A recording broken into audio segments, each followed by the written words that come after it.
Good morning friends, আজকে তোমাদের জন্য আলুর পরোটার রেসিপি নিয়ে এসেছি। তার জন্য দেখো, আমি এই আটা মাখা হয়ে গেছে। আমি 1:1 নিয়েছি আটা আর ময়দা, সবই ভালো করে চেলে নিয়ে আমরা যেরকম মাখি আর কি, অল্প চিনি দিয়ে, নুন দিয়ে আর একটু রিফাইন্ড অয়েল দিয়ে এই ভালো করে মেখে নিচ্ছি। সফট করে মেখে আমি একটু রেখে দেবো। দেখো মাখা হয়ে গেছে। এবার আমি ওপর দিয়ে আর একটু রিফাইন্ড অয়েল দিলাম, দিয়ে করে রেখে দেবো, তাহলে সফট হয়ে যাবে। এটা একটু 5-10 মিনিট থাক। আর ওই দিকে আমি প্রেসারে আলু সিটি দিয়ে নিয়েছি। এবার চলো পরের এটা দেখাই। দেখো, আমি পুরের জন্য এখানে পেঁয়াজ, ধনে পাতা, টমেটো আর কাঁচা লঙ্কা নিয়েছি। এগুলো আমি সব ফাইন চপড করে নেব। দেখো আমার অলমোস্ট কাটা হয়ে গেছে। এবার কাঁচা লঙ্কাগুলো কাটছি। এরপর আমি ভাজা মশলা রেডি করব।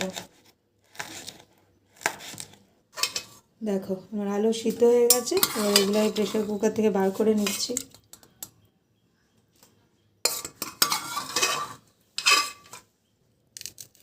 দেখো এটা গরম অবস্থাতেই মাখতে হবে, তাই জন্য আমি এই স্ম্যাশারটা নিয়েছি। এটা দিয়ে ভালো করে স্ম্যাশ করে নেব, তাহলে লাম্পসগুলো একদমই থাকবে না।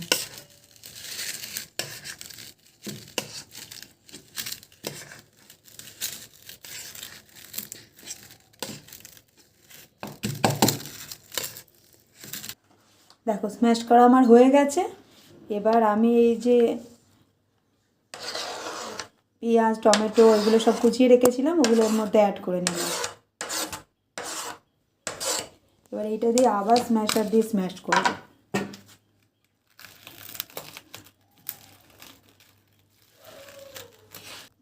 দেখো আমার স্ম্যাশ করা হয়ে গেছে, সব কিছু মেশানো হয়ে গেছে।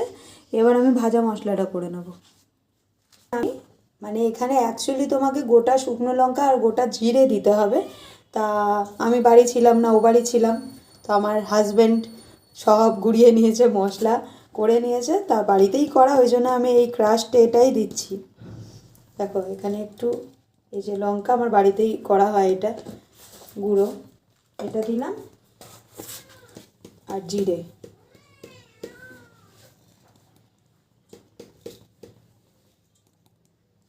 তোমরা গোটাই দেবে।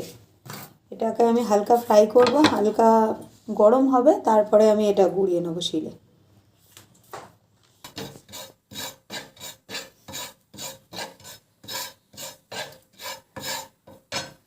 এটা তো আমার অলমোস্ট গুঁড়ো করাই আছে, তাই আমি বেশি ভাজলে হবে না, ওই জন্য হাত দিয়ে দিয়ে দেখছি, হালকা গরম হলেই আমি গ্যাস অফ করে দেবো।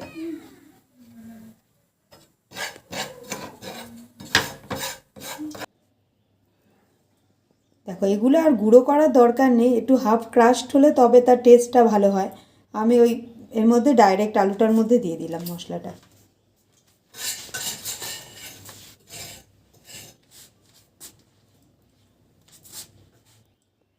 আর একটু গরম মশলা দিয়ে দিলাম, পরিমাণ মতো নুন দিলাম, একটু চিনি দিলাম। এবার এটা আমার হাতেই স্ম্যাশ করতে হবে, হাতে না মাখলে ব্যাপারটা ঠিক হবে না।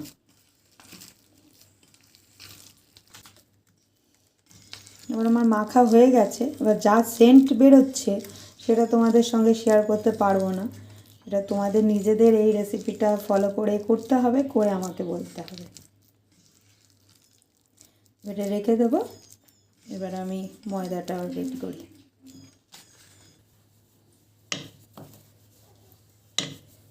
দেখো অল্প ময়দা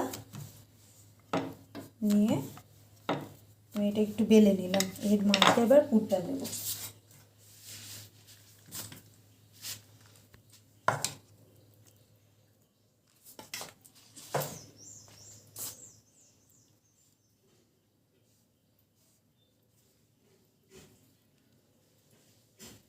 দেখো এইবারে মুখটা আমি বন্ধ করে দিলাম।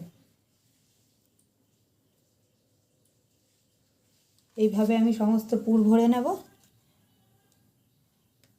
ডাইরেক্ট ভেজেই নিই। ওদিকে আমার তাওয়া বসানো আছে, গরম হচ্ছে।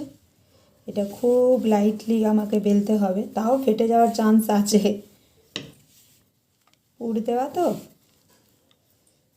আমার টমেটো পেঁয়াজগুলো সব বেলতে বেলতে একটু বেরিয়ে আসে।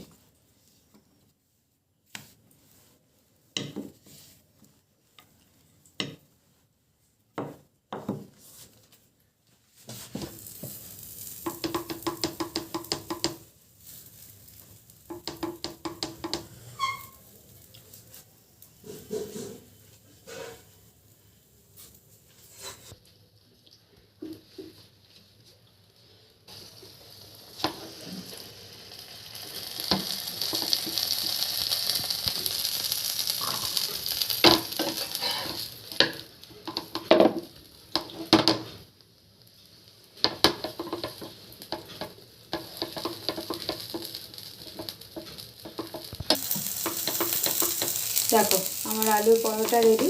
এবার এটা তো আমরা মিক্সড আচার আছে, আমরা এটা দিয়ে খাবো।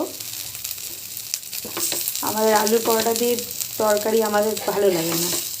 তো পরোটা রেডি, টাটা।